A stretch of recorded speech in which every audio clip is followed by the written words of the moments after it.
أعوذ بالله السميع العليم من الشيطان الرجيم بسم الله الرحمن الرحيم رب لا علم لنا إلا ما علمتنا إنك أنت العليم الحكيم ولا فهم لنا إلا ما فهمتنا إنك أنت الجواد الكريم ربي اشرح لي صدري ويسر لي أمري واحلل عقدة من لساني يفقهوا قولي السلام عليكم ورحمة الله وبركاته. akẹ́yìn ọmọ ìyá wa nínú ẹ̀sìn káàkiri gbogbo àgbáńlá ayé ìkẹ́ ọlọ́run la ọlọ́run orí ajẹ́jẹ́ tó ọlọ́run kó máa bá nàbí wa Muhammad sallallahu alayhi wa sallam kíkẹ́ ọlọ́run máa bá wa ara lé ànábì ìkẹ́ ọlọ́run la ọlọ́run ó tún máa bá wọn sàbí ànábì àti gbogbo ẹni tó gbọ́ tó gbà táwọn tó wá tẹ̀lé títí dijọ́ kẹyìn Allahumma àmín tó akira wa dáadáa akí gbogbo ẹ̀yin àfáà ẹ̀yin khulafa ẹ̀yin ṣéwù akí gbogbo yín gbogbo ẹ̀yin ìjọ ajájá akẹ́yìn náà gbogbo ẹ̀yin mọ̀rákísà àtẹ̀yin sufi diaspora akẹ́yìn náà ẹkú bí tẹ balẹ̀ ayé Jamiu Ajagunwa àjẹ́dé ẹkú bẹ ṣe balẹ̀ ayé Jamiu Ajagunwa jẹ àgbà tí Jamiu Ajagunwa tó fi tiẹ̀ kó bá ọlọ́pàá tó bá yé ọlọ́pàá jẹ ní Sontu àgbà tó kó tiẹ̀ bọ́ ọlọ́pàá tó kó ní burúkú ara ẹ̀ tó kó bọ́ ọlọ́pàá àgbà tó bá tiẹ̀ tó bá tọlọ́pàá jẹ. A bá ń sọ fún yín pé yé parọ́ àwọn Yorùbá tó máa bí báwo náà yẹ dáwàkà kan wọ́n ní òdodo ló pé ẹja máa sọ irọ́ ò máa pọ́n ní ilé tèwé tá a gba ẹni Ọlọ́run fẹ́ máa ló sóòdó òdodo ló pé ẹja máa sọ irọ́ ò máa pọ́n ní ilé tèwé tá a gba ẹni Ọlọ́run fẹ́ máa ló sóòdodo.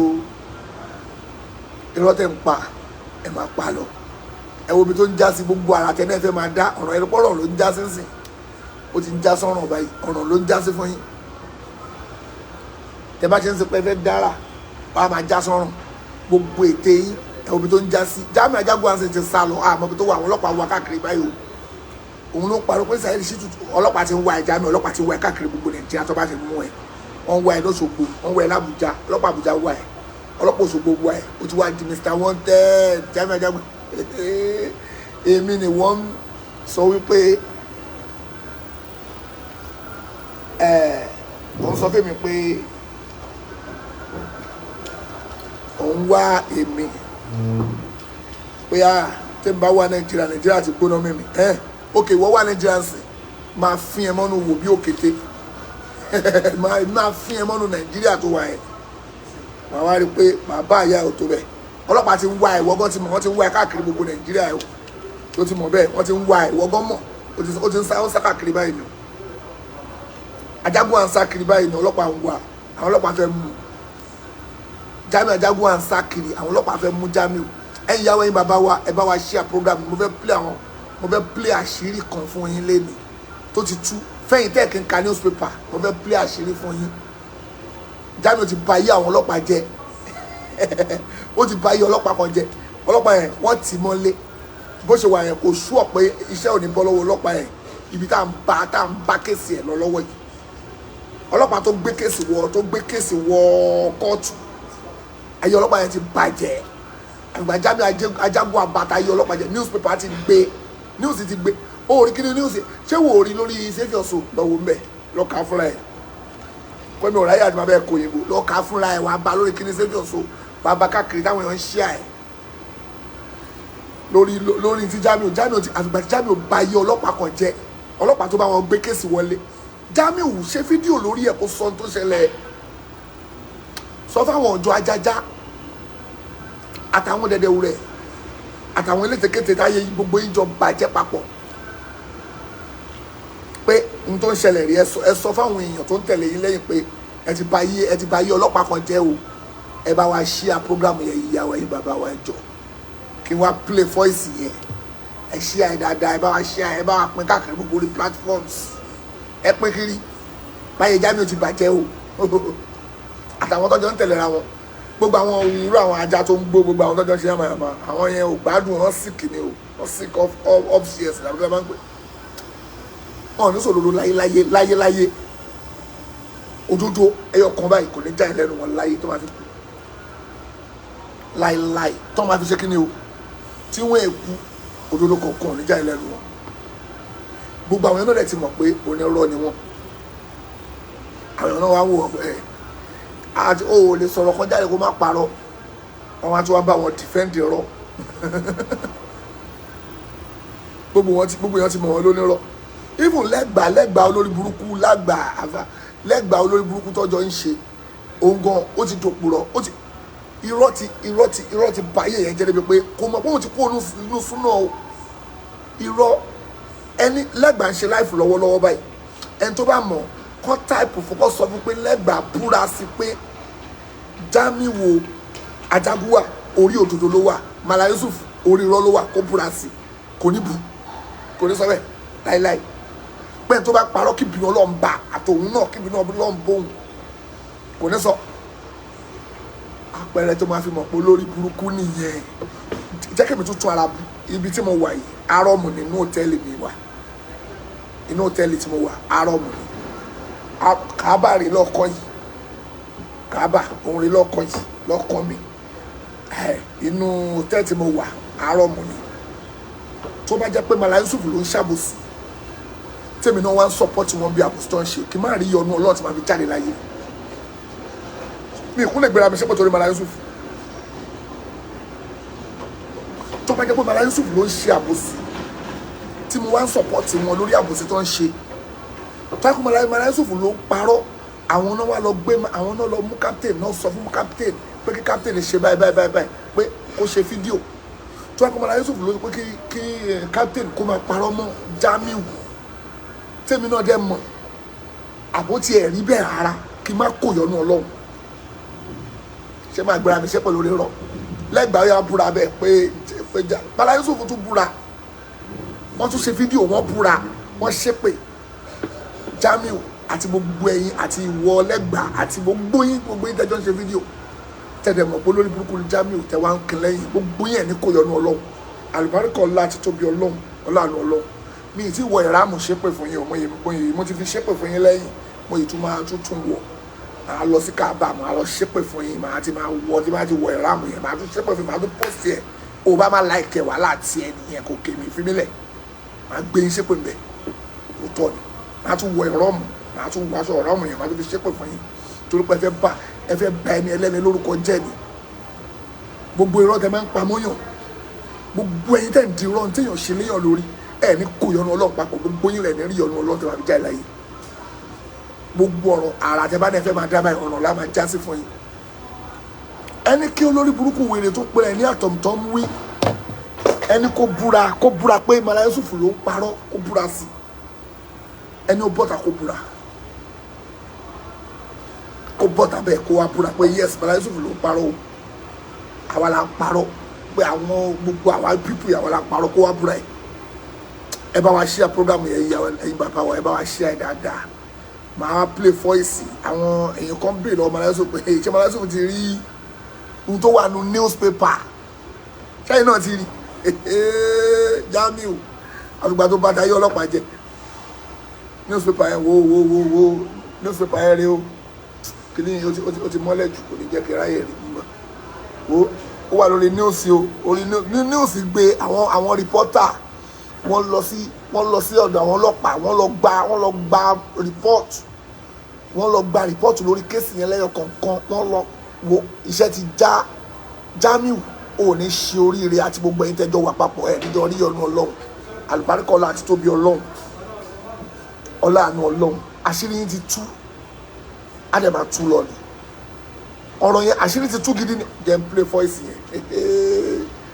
voice yẹn kó wá rí nọ́mbà wọ́n gbá rí pé iṣẹ́ yín ti já ìbẹ́ mọ́rọ́ pa ni ẹ jẹ́ ká play voice jẹ́ play bismillah. Assalamu alaikum wa rahmatullahi wa barakatuh. Ẹ ṣeun Alhaji, Ọlọ́run bá mi dúró tì yín, Ọlọ́run bá mi ṣe dáadáa fún yín. Gẹ́gẹ́ bí ohun tí ẹ béèrè lọ́wọ́ mi,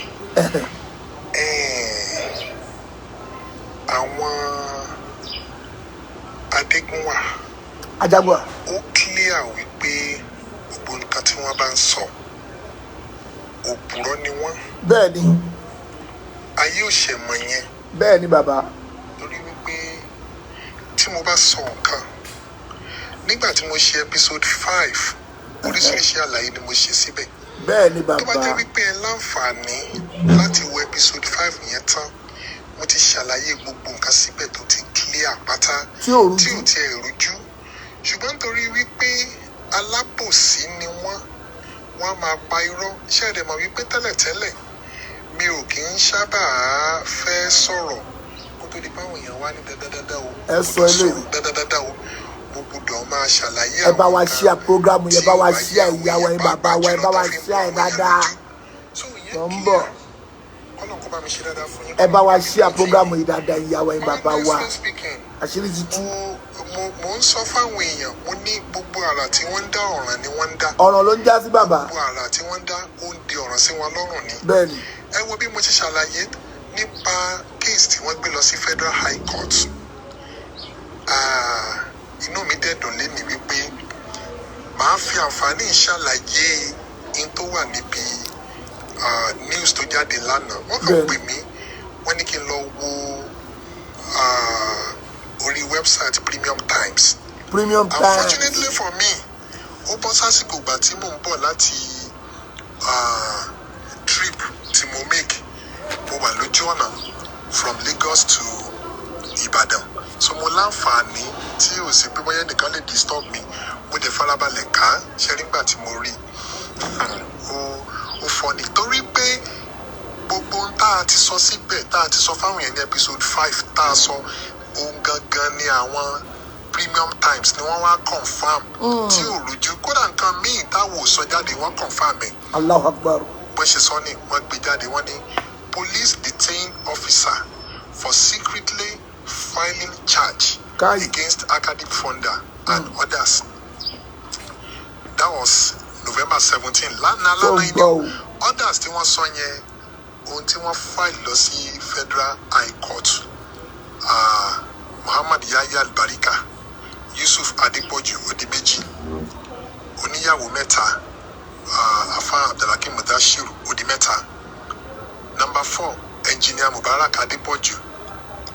Number 5, Brother Abdulrazak Akinola. Number 6, Oladimeji Yusuf Gideon tó gba Islam lọ́fà. And number 7, Badmus Tunde Lawal Upton. Àwa méjèèjì ni wọ́n lọ file malicious. Wọ́n parọ́ mọ́. Ní Jamiu parọ́ mọ́. Lé lórí. Federal High Court. And we were even never served. Mo ti jẹ́ ká yé mọ̀ pé wọ́n á serve àwọn yẹn wọ́n ti attempt. Èmi wọ́n serve me by proxy. Ṣé wọ́n á mọ̀ wípé charge court process personal something ni. So Ọlọ́run dẹ̀ àṣírí wọn dẹ̀ tú. Bẹ́ẹ̀ni. Àṣírí wọn tú. Èyí tí wèrè yẹn parọ́, èyí tí wèrè yẹn mò ń bọ̀ málà mò ń bọ̀. Èyí tí wèrè kan parọ́ tó ní àwọn sáfù wọn ṣe kíní kan yẹn ó parọ́ ni ó ń sínwín ni o. Onírọ́ ni gbogbo èèyàn ti mọ̀ pé onírọ́ nìyẹn táyé yẹn ti bàjẹ́ o kò lè sọ nǹkan mí ju kó parọ́ lọ. So kò sọ̀rọ̀ lórí ọ̀rọ̀ tí yẹn bá ń sọ ní tiẹ̀ ẹ kó máa parọ́ ẹ lọ oníranù ni. Àjáàjì yẹn kẹ́ máa wo àwọn alábòsí. Lórí burúkú ẹni òtún. Àníṣe gbogbo ara tí wọ́n dá ọ̀ràn ló ń já sí. Bẹ́ẹ̀ ni bàbá. So I was never served personally. I was never served. Mi ò ní kò sí proof of service. Nọ́mbà wo ni rẹ́kọ̀dù wa tó wà ní court no proof of service kò síbi tí mo ti sign pé mo gba charge yẹn.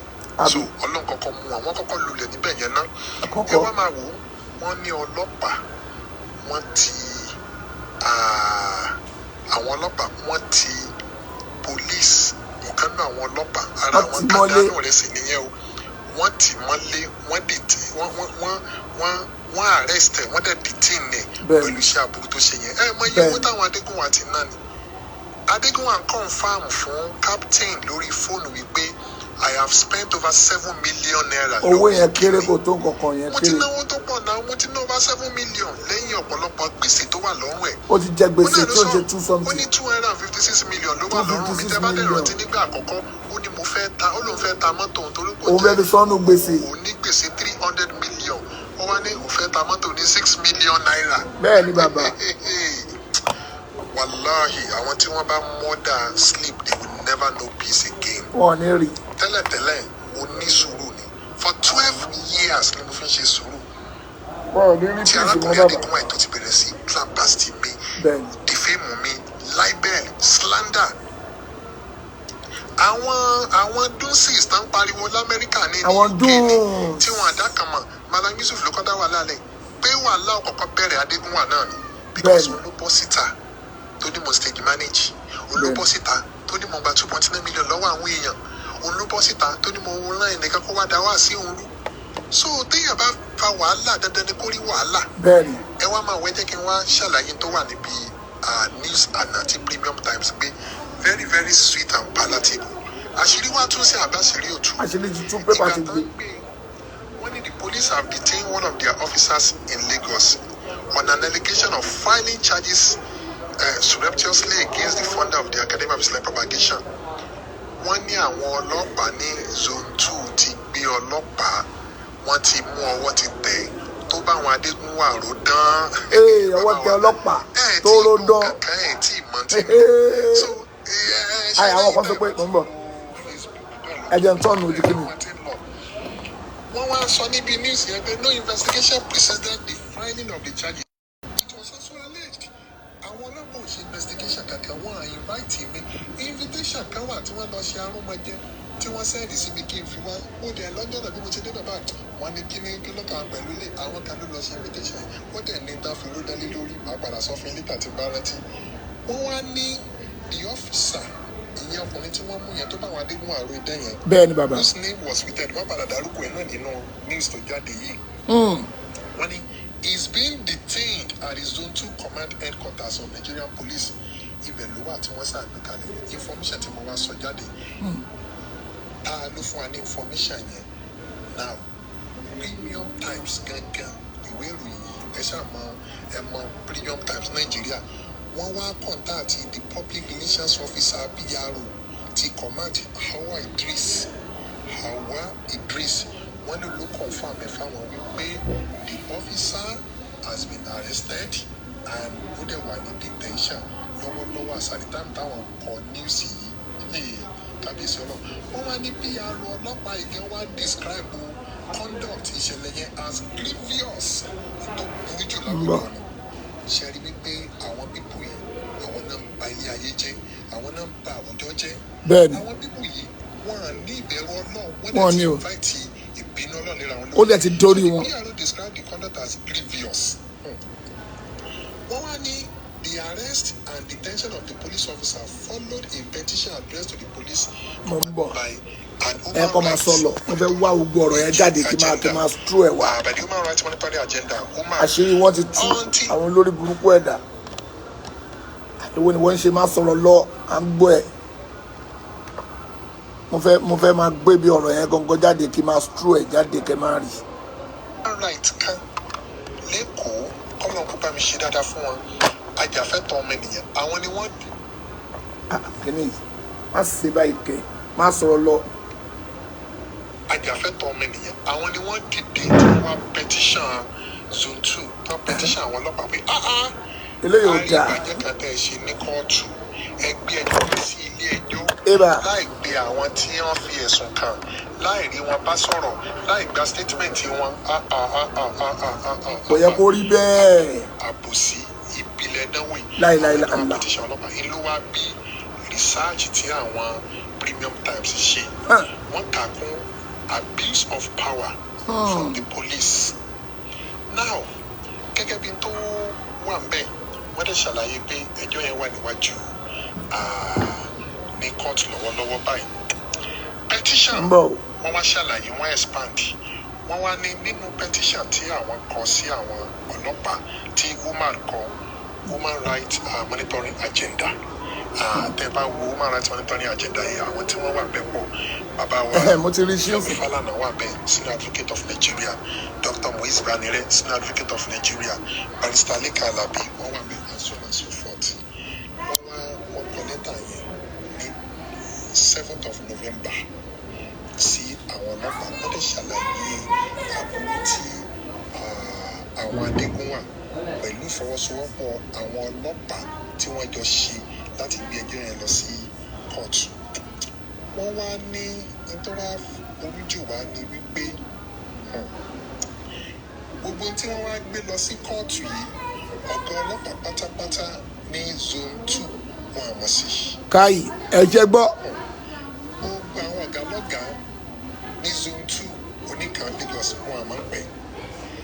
Dìpátímẹ́ǹtì táwọn ti wá kọ́ ẹni tó kọ́ ayé onímẹ̀ Ìdòwú onímẹ̀ ẹni tó jọ̀gá fún OC Lega kò mọ̀ ń pa ẹ̀ ẹgbẹ́ kẹsì wọlé. Àwọn ìwé ìròyìn ni mò ń kà jáde tí ń sọ ọgbẹ́ eléyìí o wọ́n ní your command did not investigate the allegation of àdúgbò ṣe ìwé ìròyìn lélẹ̀ sórí premium. Jamiu Adegunwa ṣé ẹ mọ̀ wípé nígbà táwọn ti ẹ̀fẹ̀ gbé ẹjọ́ lọ sí kóòtù wọn kọ Federal Republic of Nigeria ìjọba Nàìjíríà versus àwa méje. ìjọba Nàìjíríà bá wo. ìjọba Nàìjíríà ṣe gbogbo àrà tí wọ́n bá dá ọ̀rọ̀ ní ọmọ jásí fún wọn. Nínú petition yìí Umar wá ń béèrè lọ́wọ́ àwọn ọlọ́pàá pé it is very difficult to believe that your highly strategic supervising Jamiu ti dáràn ẹgbà wá o. of the Federation will file a charge against the complainant in respect of an offence that was never investigated. Offence tẹ́yìn ọlọ́pàá ń béèrè. Ó ní agbára o. Wọ́n wá consider wípé the charge was filed by E.I. Onime tó jẹ́ lawyer under the supervision of CSP Paul tó jẹ́ OC Lega. Wọ́n kọ síbẹ̀ bá ń sí àwọn ọlọ́pàá. Now, àwọn human rights activists wọ́n ní inú àwọn òdò sí nǹkan tí àwọn ọlọ́pàá ṣe. bẹ́ẹ̀ni àwọn rí i pé àbòsí gẹ́gẹ́ bí nǹkan tó ń pè ní a weapon of vendetta. a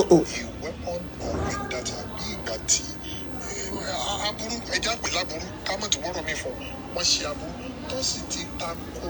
Constitution of the Federal Republic of Nigeria 1999. bẹ́ẹ̀ni bàbá bẹ́ẹ̀ni. Àwọn ọlọ́pàá gangan nínú Premium Times wá ní àwọn wá gbéra àwọn wá pe àwọn ọlọ́pàá wọ́n tájú ẹ̀ ní police confirm allegation. kó tó ọlọ́run. With Premium Times. lọ́bẹ̀. The PRO of the police Miss Idris kí làwọn sọ wọ́n ní àwọn ti meet officer in charge of the legal unit ó sì legal. ìyẹn náà pẹ̀lú officer in charge. wọ́n ní over the matter. Arábìnrin wa ní OC Lega confam wípé one of his subordinates ọ̀kan nínú àwọn táwọn jọ wà ní legal department zone 2 lóòótọ́ ó gbé ẹjọ́ ìlọ ilé ẹjọ́ láì jẹ́ pé òun mọ̀ nípa rẹ̀. ọ̀nà àbòsí. obìnrin sọ wípé the OC Lega confirmed to me that something like that happened but that he wasn't the one that did it. Kì í ṣe ọ̀nà ṣe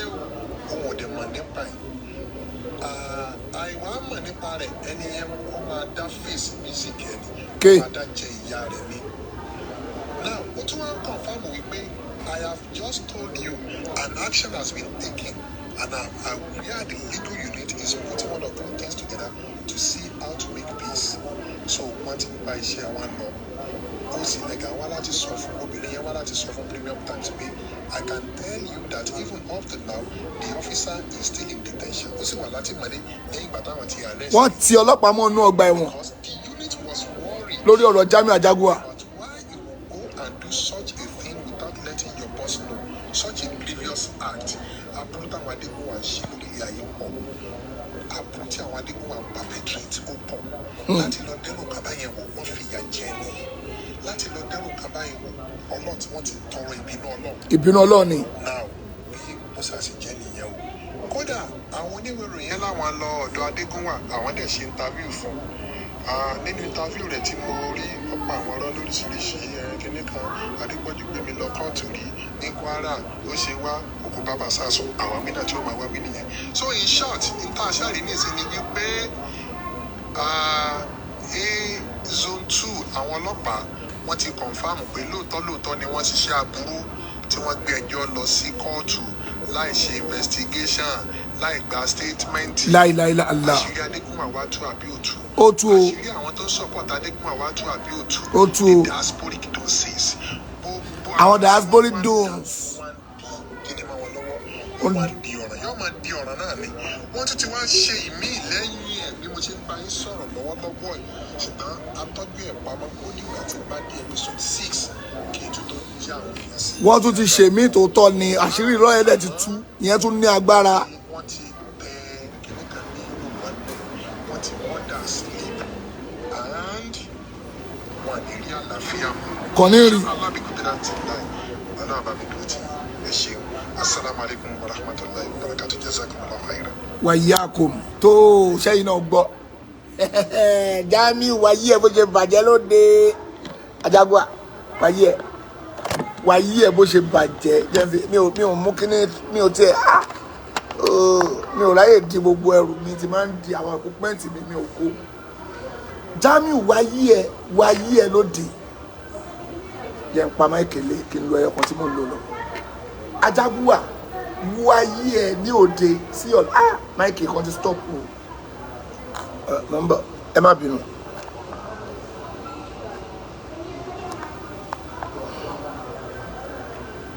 ó ti connect báyìí. Jamiu Ajagunwa wáyé ẹ lóde àfìgbà tó kó títí ẹ tó kó bọ́ ọlọ́pàá kan tó kórì burúkú ara ẹ tó kó bá ọlọ́pàá ọlọ́pàá tó kó bá gan olórí ibú lòun náà ni tí ó bá ń ṣe olórí ibú ọlọ́pàá ni kò ní gbaṣẹ́ lọ́wọ́ ọ̀wọ́ olórí burúkú èèyàn torí pé ó ti clear pé olórí burúkú ni ẹ. ó ti clear pé olórí burúkú èèyàn ni ẹ èèyàn ò dẹ̀ ní gbaṣẹ́ lọ́wọ́ ẹ àfọ olórí burúkú bíi tiẹ̀ olórí burúkú èèyàn bíi ti tiẹ̀ ló máa gbaṣẹ́ lọ́wọ́ ẹ ń bọ́ jẹ́ kí n wo náà bolo.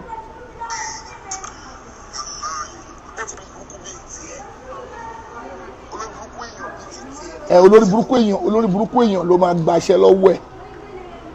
no olórí burúkú èèyàn ló máa gbaṣẹ́ lọ́wọ́ ẹ wá àṣírí Jamiu bó ṣe tú wọ́n ti mú ọlọ́pàá wọ́n ti gbé jù sẹ́wọ̀n àwọn newspaper ti gbé gbogbo àwọn ọ̀gá ọlọ́pàá káàkiri gbogbo everywhere Nàìjíríà wọ́n ti ń wá Jamiu sí o Jamiu ti dáràn o Jamiu ti wá ń sá káàkiri báyìí sí o ti dilé ògbà ọ̀nà ògbà Jamiu èmi náà ti bẹ́ẹ̀ dá sí ṣé o mọ̀ pé Mala Yusuf sọ̀rọ̀ kan sí pé wọ́n tún ti gbé ìgbésẹ̀ míì tó ní agbára Malamu sọjáde wọn lọ ti gbé ìgbésẹ̀ míì tó lágbára páwọn máa sọ nú episode 6 bẹ́ẹ̀ ni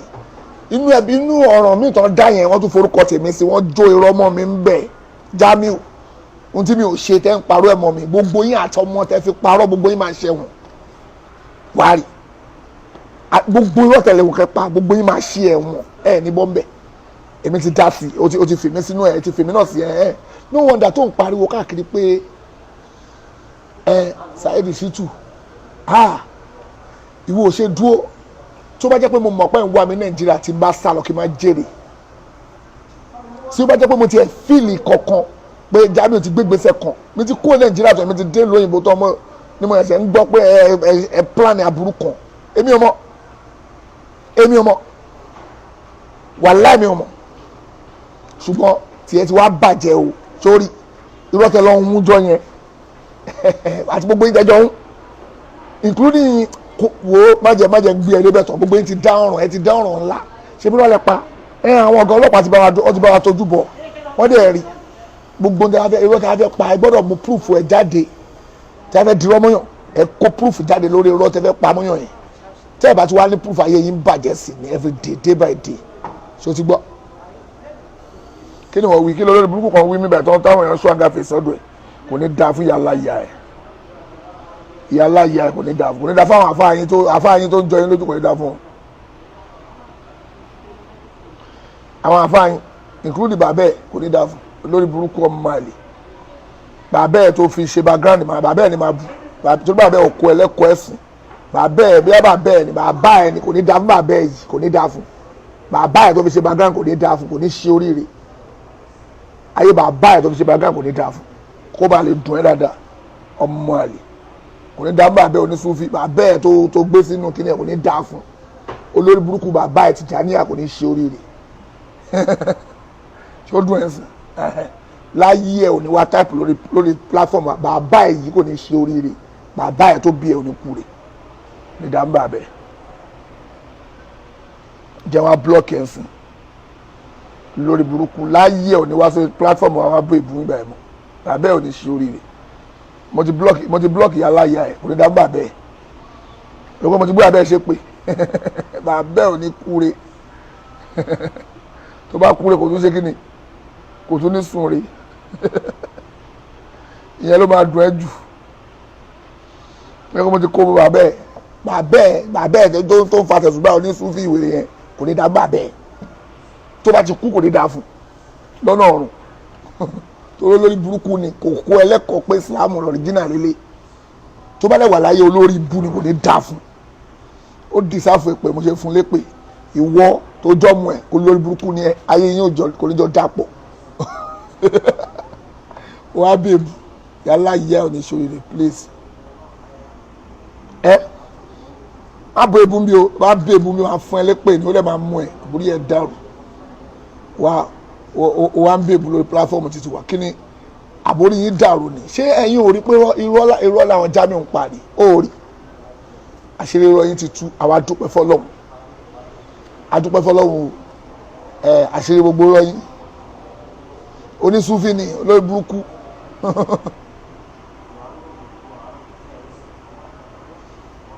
onísúfì jáìjàtì àṣírí ti tú o Jamiu wọn ti ń wá ẹ káàkiri gbogbo Nàìjíríà o so ti gbọ́ ọlọ́pàá ti ń wá ẹ ọlọ́pàá ó ṣe kí ni o ọlọ́pàá wá ẹ kó tó di pé mo máa proceed brother kan send the message sí mi gbogbo èèyàn náà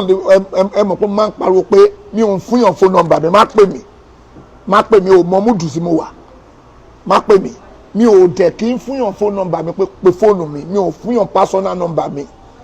ò fẹ́ relationship mi ò fẹ́ friendship kankan fi mí lẹ̀ tí bá fẹ́ fún ẹ nọ́mbà mi gangan ni máa fún ara ẹ fún ẹ nọ́mbà mi fúnra mi ok onítọ̀hún yẹn wá sọ pé òun ti ń wá nọ́mbà mi káàkiri òun gbé lọ́wọ́ afáfọlọ́nṣọ́ fóun òun ti ń béèrè nọ́mbà mi kí ni wọ́n wí orí ẹ̀ dàrú à blọ́ọ̀kì ẹ̀ go away jẹ́ wọ́n ṣe blọ́ọ̀kì ẹ̀ wò nítumọ̀ tiẹ̀ ní dáàfún ẹ̀ mo ti blọ́ọ̀kì ẹ̀ ọwọ́ ò ní wúlò lórí platform wa mo ti blọ́ọ̀kì ẹ̀ wẹ́rẹ́ mi ó wá náà ti béèrè nọ́mbà mi káàkiri kò sẹ́ni tó fóun nọ́mbà mi ó wá sọ pé òun ló bá Mala Yusuf òun gba nọ́mbà mi lọ́wọ́ Mala Yusuf ò kí ń fún yàn nọ́mbà mi wọ́n máa gba permission kó tó fún yàn nọ́mbà mi Mala Yusuf ò kí ń fún yàn nọ́mbà mi mi ò believe mi ò bí Mala Yusuf pé ẹgbọ́ ẹ fún lágbájá kan nọ́mbà mi ò béèrè ṣùgbọ́n Mala Yusuf ò kí ń fún yàn nọ́mbà tèmi wọn ò ní fún yàn torí wọ́n mọ̀ pé mi ò ń fún yàn nọ́mbà mi èèyàn ni mo fún nọ́mbà mi lọ́jọ́ kìíní àná tó ń pa irọ́ náà ń pamọ́ mi kiri so ni mo ṣe ń fún yàn fún nọ́mbà mi má pe fóònù mi má sẹ́ni tó bá sẹ́ni mẹ́sẹ̀sì mi ní dẹ́ lóhùn tí bá rí pé o sẹ́ni mẹ́sẹ̀sì mi máa blọ́ọ̀kì ẹ̀ kò dandan má pè mí fi mí lẹ̀ pé nọ́mbà program ti bá tàn sílẹ̀ kó kí mi ń bẹ̀ tó wá fẹ́ sọ̀rọ̀ tó sọ fún mi ń bẹ̀ mi ò wá nọ́mbà ẹ̀ má pe nọ́mbà mi fi mí lẹ̀ mi ò fẹ́ wàhálà fúnra mi ni mo ti àtìgbà tí mo ti rí wàhálà yẹn ara Nàìjíríà ni mo ṣe sọ pé kẹ́nìbọ̀lì má pe fóònù mi mi ò fẹ́ wàhálà ní ìmọ̀ pé bẹ́ẹ̀ ṣe rí nìyẹn tó ti gbọ́ ẹ̀hún tó fà á nìyẹn ó tó yẹ wá send message mi pé ó ti wá send message pé ó kí mi ó ṣe kinní kan èmi ò dá lóhùn ó send kinní kan gbogbo tó sọ mo lè gbọ́ mi ní dáhùn ó wá send sálámà lẹ́kọ̀ọ́ sí mi ó wá ní òun ti send pé kí n tiẹ̀ dáhùn sálámà tó ń send sí mi ṣé dandan ni kí n send sálámà sí ẹ padà ṣé dandan ni kí n send voice sálámà sí ẹ ṣé dandan ni kó yẹ dandan náà kó ṣe dandan mo ti dáhùn wálé kó sálámà sínú ẹ̀mí mi mo dẹ̀ dáhùn sí gbangba dà kó yẹ dandan kí n type ẹ̀ sí ẹ padà mo ṣe dandan ó wá nítorí pé mi ò sẹ́ni sálámọ̀ sóhun ó wá ní ọlọ́run bá máa bè mí jọ́ gbéde àlìkẹ́ àmọ́ torí pé òun rìn mí kóhun òun rìn mí ń ṣẹ́ kémi lọ bóun bẹ̀rù kémi ṣàdúrà fóun ní àárọ̀ tọ́tọ́ ní kóhun ju ọmọ tí mò ń ṣe ni ọmọ bí mo bísí tèmi ni ṣé dandan ni kó rán mi iṣẹ́ kí n díẹ̀ lóhùn ni dandan ni kó rán mi iṣẹ́ kí n díẹ̀ lóhùn mi ò fún nọ́mbà mi kọ́ ni mo fún nọ́mbà mi ò wá relationship mi ò fẹ́ kó máa send message mi ó máa ń bí mi inú fi mí lẹ̀ má send message sí mi mi ò fẹ́ relationship anybody má fi mí lẹ̀ àwọn tí mo ń bá sọ̀rọ̀ ó tó mi mi ò fẹ́ jọ́ mi ò fẹ́ wàhálà torí wàhálà ni o nígbà tí èèyàn ní nọ́mbà mi lọ́wọ́ tó ń bá mi sọ̀rọ̀ tí ẹ kó lè ń gbé fọ́ọ̀sì mi tó ń gbé kiri torí ẹ mi ò fẹ́ wàhálà ẹjọ́ wẹ́wẹ́ kẹ́lómi máa ní access fi mí lẹ̀ wọ́n wá ní ẹ pé tó bá lè jọ́ gbé dàrí kíámọ̀ òun tó tiẹ̀ trigger brain mi nìyẹn pé tó bá lè jọ́ gbé dàrí kíámọ̀ òun máa gba sálámù ẹ lọ́wọ́ mi padà ó ní kúre fún tó sọ ẹnu dẹ̀ ń bí mi ìfòkó jó ní súná ò ní kúre ó ṣe máa sọ̀rọ̀ òṣì ọ̀rọ̀ yẹn sì tó kó send message sí mi pé kí n send ó ní pé ó máa gbà lọ́wọ́ mi kó send sálámù sí mi dandan ni kó send sálámù sí mi mo mú ẹ rí mo fún ẹ nọ́mbà mi ṣé mo authorize ẹ kó send message sí mi wà ní bá jọ́ gbé dàrí kíámọ̀ láyé ẹ̀ má send mo ti block fóònù ẹ̀ náà ó máa dandan ni kó send sálámù sí mi kí n dẹ́ lóhùn dandan ni kí n dẹ́ lóhùn má send sálámù sí mi mi ò fún yàn fóònù nọ́mbà mi ò fún yàn mo máa ń pariwo lórí program pé mi ò fún yàn nọ́mbà mi fi mí lẹ̀ mi ì fẹ́ wàhálà tí o kò tí bá fún ẹ nọ́mbà mi sìn ló máa bẹ̀rẹ̀ ẹjọ́ wẹ́wẹ́ kan pé kíní kan mi ò fẹ́ jọ́ mi ò fẹ́ wàhálà fúnra mi ò fẹ́ anybody máa fi mí lẹ̀ mo ṣe ń ṣe láìfò mi kí n máa dá láìfò mi ṣe mi ò fẹ́ relationship with anybody mo mọ ètè tẹ́yìn ara Nàìjíríà máa ń ṣe pẹ̀lú èèyàn tí wọ́n bá ti wà pẹ̀lú yín ó máa di pẹ́ bẹ́ẹ̀ máa rọ́pò èèyàn bẹ́ẹ̀ máa kó báyọ̀ bẹ́ẹ̀ máa tẹ̀yàn mọ́lẹ̀ lẹ́ ń wá kiri mi ò dẹ̀ fẹ́ jọ́ mi ò fẹ́ jọ́ o mi ò fẹ́ jọ́ ẹni tí ejò bá bùjẹ lẹ́ẹ̀kan tí ejò bá bùjẹ hàn lẹ́ẹ̀kan báyìí ejò ńlá ni o ejò bí ejò ńlá bí àwọn hard cobra àwọn cobra ńlá yìí tó bá bùjẹ lẹ́ẹ̀kan tó bá ya aràn jáde nídìí ààrẹ á lọ pọ̀ di apẹ̀rin kó wá bò ń pa aràn ló yà jáde o ó máa lọ pé ọdẹ apẹ̀rin pé ẹgbà mí o ọdẹ apẹ̀rin ló máa lọ pé bẹ́ẹ̀ lọ̀rọ̀ yín ṣe rí mi ò torí ẹ̀ mi ò fẹ́ kẹ́ni bọ́dì tí ẹ̀ fi mí lẹ̀ kéèyàn pa irọ́ mọ́ mi pé mi jí òun gbé pamọ́ ẹ̀yà ara Nàìjíríà ni ẹ̀ wá ń send message sí mi pé kéèyàn wá dúró rẹ́tí ọ̀ pamọ́ mi pé mi jí òun pamọ́ èmi kidnap òun pamọ́ tó dẹ̀ hàn sí gbogbo ayé pé kò rí bẹ́ẹ̀ tó hàn sóhun gangan tó ń gbọ́ ọ̀rọ̀ tó hàn sí gbogbo the whole world pé kò rí bẹ́ẹ̀ wọ́n wá expect mi kéèyàn bá wọ̀ sọ̀rọ̀ kéèyàn máa bá yín ṣe ẹni tó bá wù mí ti bẹ́ẹ̀ bá ṣe ni o tí bàbá yàn ṣe mi ò jẹ̀bi o fi mí lẹ̀ o tó bá send message mi tí bá ní mo bẹ sọ̀rọ̀ máa fi mí lẹ̀ mi ò bẹ sọ̀rọ̀ náà nìyẹn mo mọ wọn ara mi ni mo ṣe dúró mi jẹ́jẹ́ kéèyàn sọ pé mi ẹ̀ ní jí òun pamọ́ èmi ò àtìgbà yẹn mo ti wúra mi pé ṣé bẹ́ẹ̀ ṣe rí rè tó bá jẹ́ bẹ́ẹ̀ ọ̀rọ̀ pé òun lórí bẹ́ẹ̀ kọ́ gbogbo yín lójú tèmi bẹ́ẹ̀ ṣe rí nìyẹn àfẹ́ntọ́lọ́ bàbá tó bá tàn mọ́lẹ̀ sí mi lẹ́nu pé ilé ò lè ṣe bẹ́ẹ̀ fún ẹ nìkan ni so ẹ̀ra fi mí lẹ̀ tó bá pe fóònù mi tí n bá dẹ lóhùn mi ò dẹ lóhùn ni tó bá send message sí mi tí n bá dẹ lóhùn mi ò dẹ tó bá tún send ẹ̀dùn máa block ẹ má gba nọ́mbà mi lọ́wọ́ èèyàn má sálámọ̀ sí mi lórí platform tí bá ń ṣe program lọ́wọ́ sálámọ̀ sí mi ń bẹ̀ ṣó ti gbọ́ bá fẹ́ kí mi lórí platform bá fẹ́ kí mi lórí fóònù program pé wọlé síbẹ̀ mi ò fẹ́ wà láyé ní bọ̀dì jẹ́ ń dúró mi ọmọ Nàìjíríà limited mi jẹ́jẹ́ mi ò fọ́ rẹ̀ mi ò wá ẹ lọ́rẹ̀ mi ò wá ọ̀rẹ́ kọ̀ọ̀kan fi mí lẹ̀ ṣó ti gbọ́ ìfẹ́ wà lánìí o ẹ̀ta burú ẹni tó bá ti ṣe fún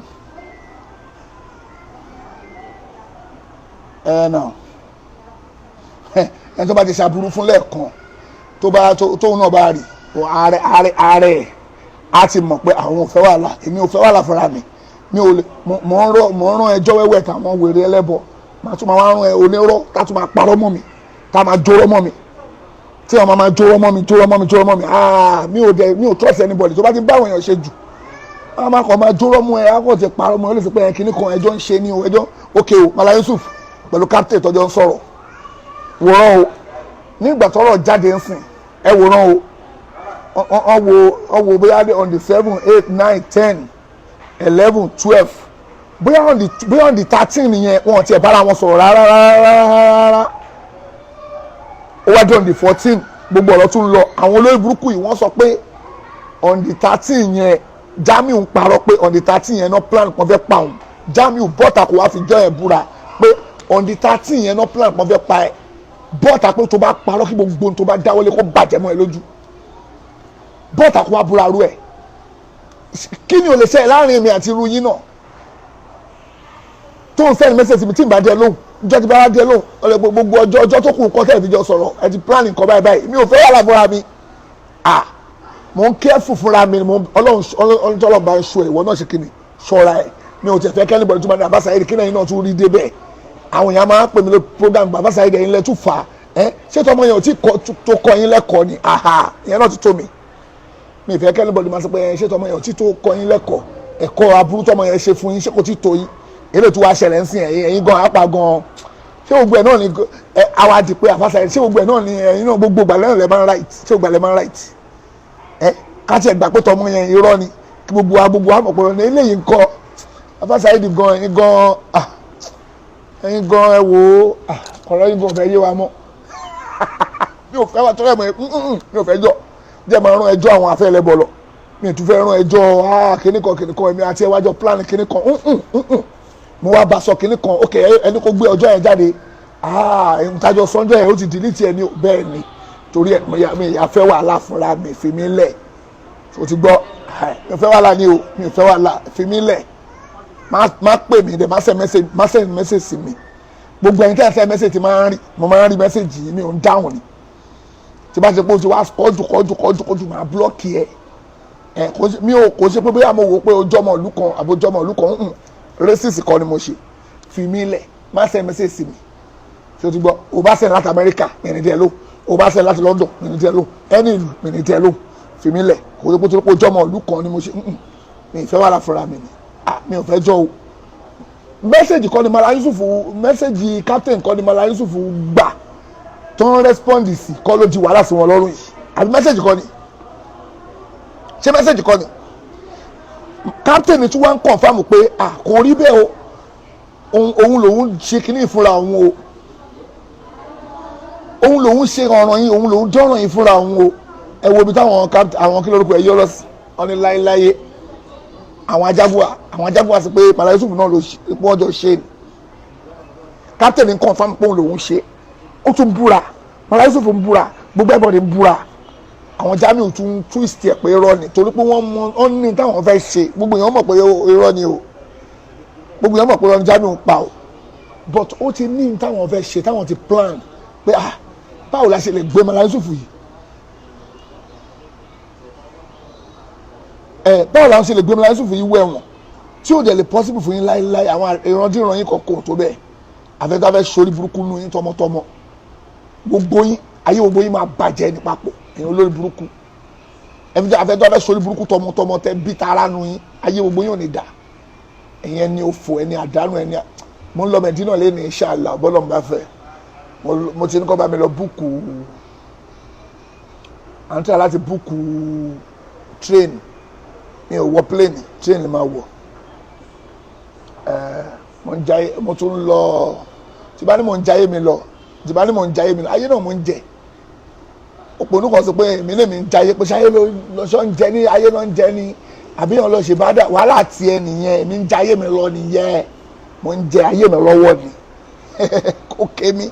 ó bá tú ìṣẹ̀ síbò mi wàhálà tiẹ̀ ní èmi ń jayé tèmi lọ ní o máa débẹ̀ máa lọ mọ́ṣáláṣí ànábì máa ṣàdúrà máa kírun alẹ́ wà lótẹ́ẹ̀lì máa káwọn tí wá ń bẹ̀ àwọn stars wa ẹlẹ́yin là tọ́lọ́mbà kádàrà àti báráyè rí wọn máa tẹ̀ wá bí máa ṣe sálámọ̀ sí wọn stars wa ẹlẹ́yin là ní ìlú Medina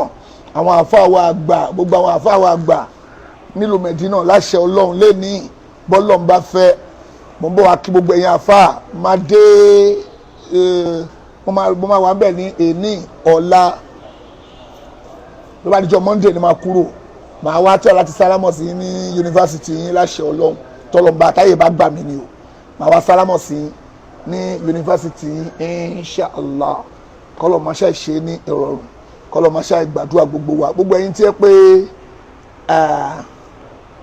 ẹ wà lórí prógrámù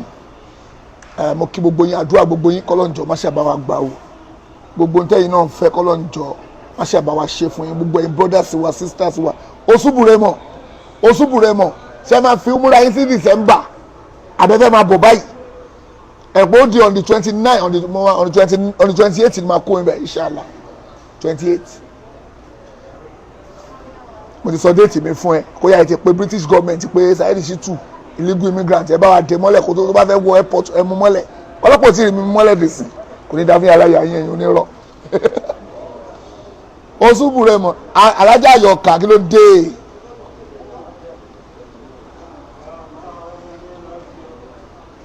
Come and salamo to me too. I want to be your friend too. I want to be your friend too. Mo yẹn kó òyìnbó bí ẹni tó bí ọmọ kindergarten. Wọ́n pẹ́ pé ìyá dámọ̀ ló kọ́ bí wọ́n ṣe ń ka òyìnbó ní ọ̀lọ́ school. Wàhálà àti ẹ̀ nìyẹn. Òun ló kọ́ bí wọ́n ṣe ń sọ òyìnbó. Mo ṣe pé mi náà ṣe ń sọ òyìnbó díẹ̀ díẹ̀. Mo ṣe rí nǹkan kà díẹ̀ díẹ̀. Alhamdulillah mo ṣàṣẹ ti ń try. O bá bu mi hàn wàhálà àti ẹ̀ nìyẹn kò ké mi. Òyìnbó tó ń sọ jáde ìyẹn ò kówó sí ẹ lápò. Wọ́n tó sọ òyìnbó jù gan owó tó wà lápò ni bàbá àyà ẹ̀ ò tó bẹ́ẹ̀ bàbá àyà ẹ̀ kò tó bẹ́ẹ̀ ó kó jáde gbogbo òyìnbó tó ka gbogbo òyìnbó lé ayé tí bá tọ́ ń bá pò tí bá gbowó jáde bàbá àyà ò lè gbé dajì ẹ̀ jáde tó máa fi jáde láyé mo tún promise ẹ bẹ́ẹ̀ ni ọlọ́mọṣà ṣe rọrùn ọlọ́mọṣà ṣàánú wa ọlọ́mọṣà dùn gbogbo wa nú gbogbo ẹ̀yin brothers wa sisters wa mo kí gbogbo yín dáadáa kọ́lọ́ba wà pẹ̀lú yín òṣùbù rẹ mọ̀ ṣé ká fi sí December abẹ́ ń bọ̀ ọjọ́ yìí pọ̀ o ó di ẹjẹ́ mi pa fábíráìmù lórí kí lórúkọ kí ló dé ẹ lè fi bísẹ̀sì yín lẹ̀ kẹ́kẹ́ máa bọ̀ nílé Ọlọ́run ní kí ló dé ó sún ọmọ buré mọ̀ àwọn wèrè kan sọ pé yahoo la fábíráìmù ẹ jẹ́ pé típà tó fi ń kó iyẹ̀pẹ̀ tó ń ní Nàìjíríà bàbá aláya gbogbo yóò lè ní ẹ̀yin wèrè ẹ̀yin tẹ́ ń bú wọn ó sún ọmọ buré mọ̀ ayé mo ti káàsì ṣé n dúró dè yín ni àbí kí lẹ́yìn ṣe gan àbí ká sọ di December. ó láwọn ọjà kan tí mò ń ta sáré tè lọ́wọ́ alfa mọ̀kàn tó ṣe tẹ́lẹ̀ ní December ẹ̀. mi ò mọ ní ṣe afẹ́ fi sí December kakó fi sí December. Visa mi sì pọ̀ ó yìí pọ̀ náà àwọn olùjàyà ilẹ̀ kò ní bàjẹ́ ọmọ ìyá mi ẹ̀ka orí mi kọ́ orí mi ò sí mbẹ̀ pàtàkì tíráìlì orí mi ò sí mbẹ̀. ẹjẹ́ àjọ wà fún December yẹn náà. December ló máa pè yín ìsìn ó máa December yẹn. ó máa pàdé ọmọ àdúgbò mi náà ọmọ ìyá Akim àwọn àpàdé ní December yẹn. àwọn ìyá àgbẹ̀ oníyàwó mẹ́ta. oníyàwó mẹ́ta Inshallah ìjà àjọba ti ṣe dédé ẹ̀kún mi ká sọ̀rọ̀. láṣẹ Ọlọ́run Inshallah Ọlọ́run àṣẹ ọrùn ọ̀rọ̀ assalamu alaikum. So àwọn èèyàn kan wà tó jẹ́ pé tí spirit ẹ bá wọn ṣe ó bá wọn ṣe ni tẹ́mi ẹ bá wọn ṣe ó bá wọn ṣe ni o lè máa send message lọ kí n máa respond sí ẹ àwọn èèyàn kan wà jẹ́ pé ẹ̀mí ẹ bá wọn ṣe ó bá wọn ṣe ni kò jẹ́ pé ìgbéraga kọ́ mi ò fẹ́ wàhálà fúnra mi mo èmi máa ń bá àwọn èèyàn ṣe ni pé máa ń bá àwọn èèyàn sọ̀rọ̀ máa ń bá àwọn èèyàn ṣe fàájì bá àwọn èèyàn rojọ́ but gbàtí mo ti rí wàhálà àwọn èèyàn ti wá pè mí pàtàkì sáyé ẹ ṣọ́ra yín àwọn ará Nàìjíríà ọ̀rọ̀ wọn ò gbà bẹ́ẹ̀ èmi rò pé bákan ní irọ́ orí ìlú òyìnbó yẹn tó fi ń kó gbẹ́bọ̀dì mọ́ra yẹn kò jọ bẹ́ẹ̀ rárá dúró ẹ̀ ọmọ Nàìjíríà limited dá dúró ẹ̀ sùnà dá dúró ni kò ṣe lórí àárín tì yẹn sùnà dá dúró irú takẹ́ gba góòlù tó sọ yẹn irú sùnà dá dúró yẹn ó lè ṣe yẹn sùnà dá dúró akẹ́ gba góòlù kọ́lọ́ máa ṣe ṣàánú wa jàre anyway nípa lọ kí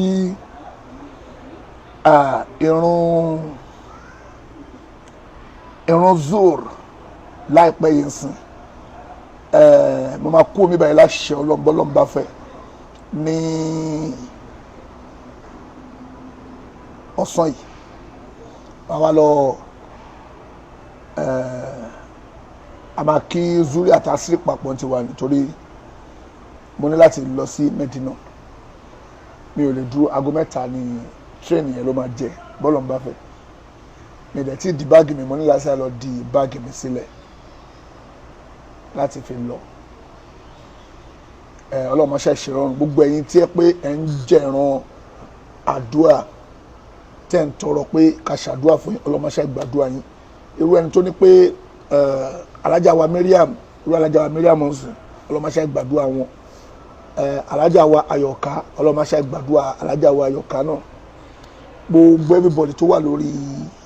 program àtẹ̀ntí ẹ̀ kó send message àtẹ̀ntí ò send message àtẹ̀ntí tó fọkàn tọrọ pé ọba òun bẹ̀ lọ ọlọ́run àdúrà gbogbo ọlọ́run jọ máṣá gba gbogbo ẹ̀ ìdùnnú ayérayé kọ́lọ́run jọ máṣá ṣe fún gbogbo wa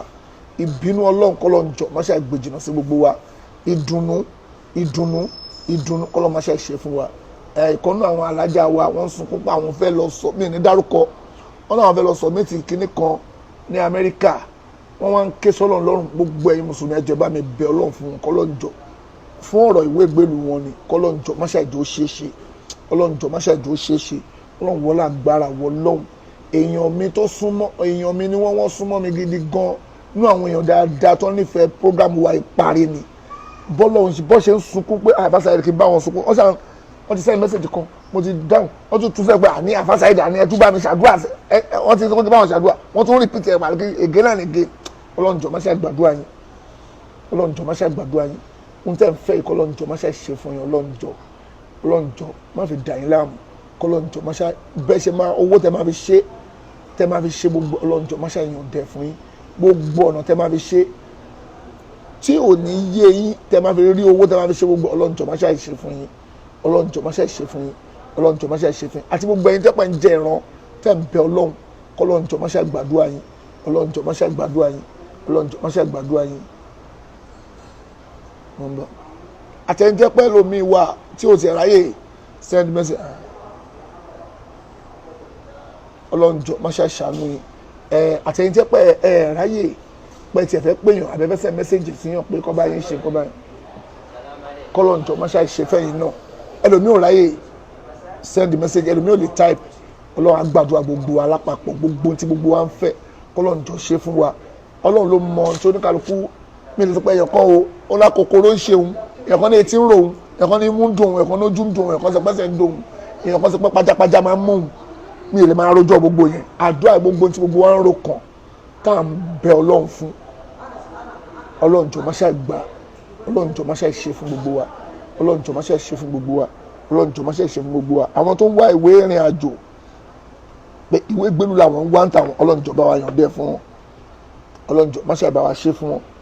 ọlọ́run jọ máṣá bá wa ṣe fún wọn àwọn tó ń wá báwọn fẹ́ kó Nàìjíríà wá sí lóyìnbó ọlọ́run jọ máṣá ṣe fún wọn ẹ̀yin tẹ́ ń ṣe business tí business yẹn rí bákan ọlọ́run jọ máṣá gbà máṣá bá wa boost yẹ máṣá bá wa boost yẹ máṣá bá wa boost yẹ ọlọ́run jọ bá wa gbèrò business yìí jẹ́ kó lọ sókè ju bó ṣe wà lọ bí àfa wa Osúbùrè mọ̀ wọ́n ní business wọ́n ní àwọn kàtà àwọn truck àwọn tipa tó fi ń kó yẹ̀pẹ̀ ọlọ́run má jẹ́ kí kó forí sọ́gi bó ṣe ní tó ọlọ́run jẹ́ kó máa pọ̀ sí bó ṣe pọ̀ kọ́lọ́njọ́ tún máa pọ̀ sí kọ́lọ́njọ́ máa pọ̀ sí kọ́lọ́njọ́ máa pọ̀ sí ẹ bó ṣe ń pọ̀ làwọn náà ń ná fọlọ́run bẹ́ẹ̀ ọlọ́run níjó bàjẹ́ fún yín Osúbùrè mọ̀ ọkọ̀ ìyá mi náà ọlọ́njọ́ má ṣe gbàdúrà yín àti gbogbo àwa náà tẹ́pọ̀ àwa náà ṣe business wa ọlọ́njọ́ má jò bàjẹ́ ọlọ́run má jò bàjẹ́ ẹ̀yin ìyàwó ẹ̀yin bàbá wa láṣẹ ọlọ́run a ní estate kan ta fẹ́ ní Ìbàdàn àti ìlọ́nṣẹ́ Ìbàdàn a máa kọ́ ni sẹ́fì ọ̀ṣọ́ fẹ́ kọ́ a fẹ́ kọ́ ká máa ta ni a ní ta ilẹ̀ a fẹ́ máa kọ́ báyìí bá ṣe plan nìyẹn kọ́ lọ́njọ́ gbà bẹ́ẹ̀ a fẹ́ ta ilẹ̀ pé a ta 1+0 no ibẹ̀ yẹn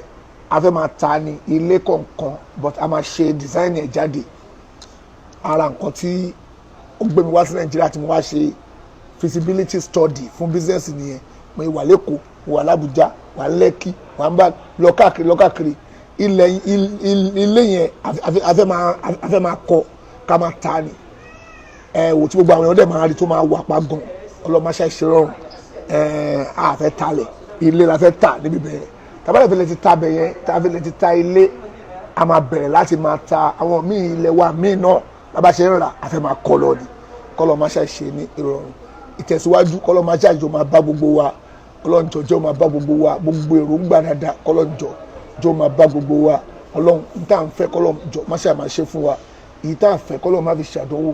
ọ̀làlá haúlà wàlá quwwata illa billahil aliyyil azim gbogbo tó ní kálukú ń rònú ẹ̀mí ẹ̀ kọ́lọ́njọ́ má ṣe ìjọ orí bẹ́ẹ̀ ọlọ́njọ́ má ṣe ìjọ orí bẹ́ẹ̀ ọlọ́njọ́ má ṣe ìjọ orí bẹ́ẹ̀ ìdùnnú ọlọ́njọ́ má ṣe ṣe fún wa ìbànújẹ́ ọlọ́njọ́ má ṣe gbẹ̀jìnà sí wa اللهم ربنا تقبل منا إنك أنت السميع العليم وتب علينا يا مولانا إنك أنت التواب الرحيم ربنا آتنا في الدنيا حسنة وفي الآخرة حسنة وقنا عذاب النار ربنا اغفر لي ولوالدي وللمؤمنين يوم يقوم الحساب ربنا هب لنا من أزواجنا وذرياتنا قرة أعين وجعلنا للمتقين إماما سبحان ربك رب العزة عما يصفون والسلام على المرسلين والحمد لله رب العالمين السلام عليكم ورحمة الله وبركاته.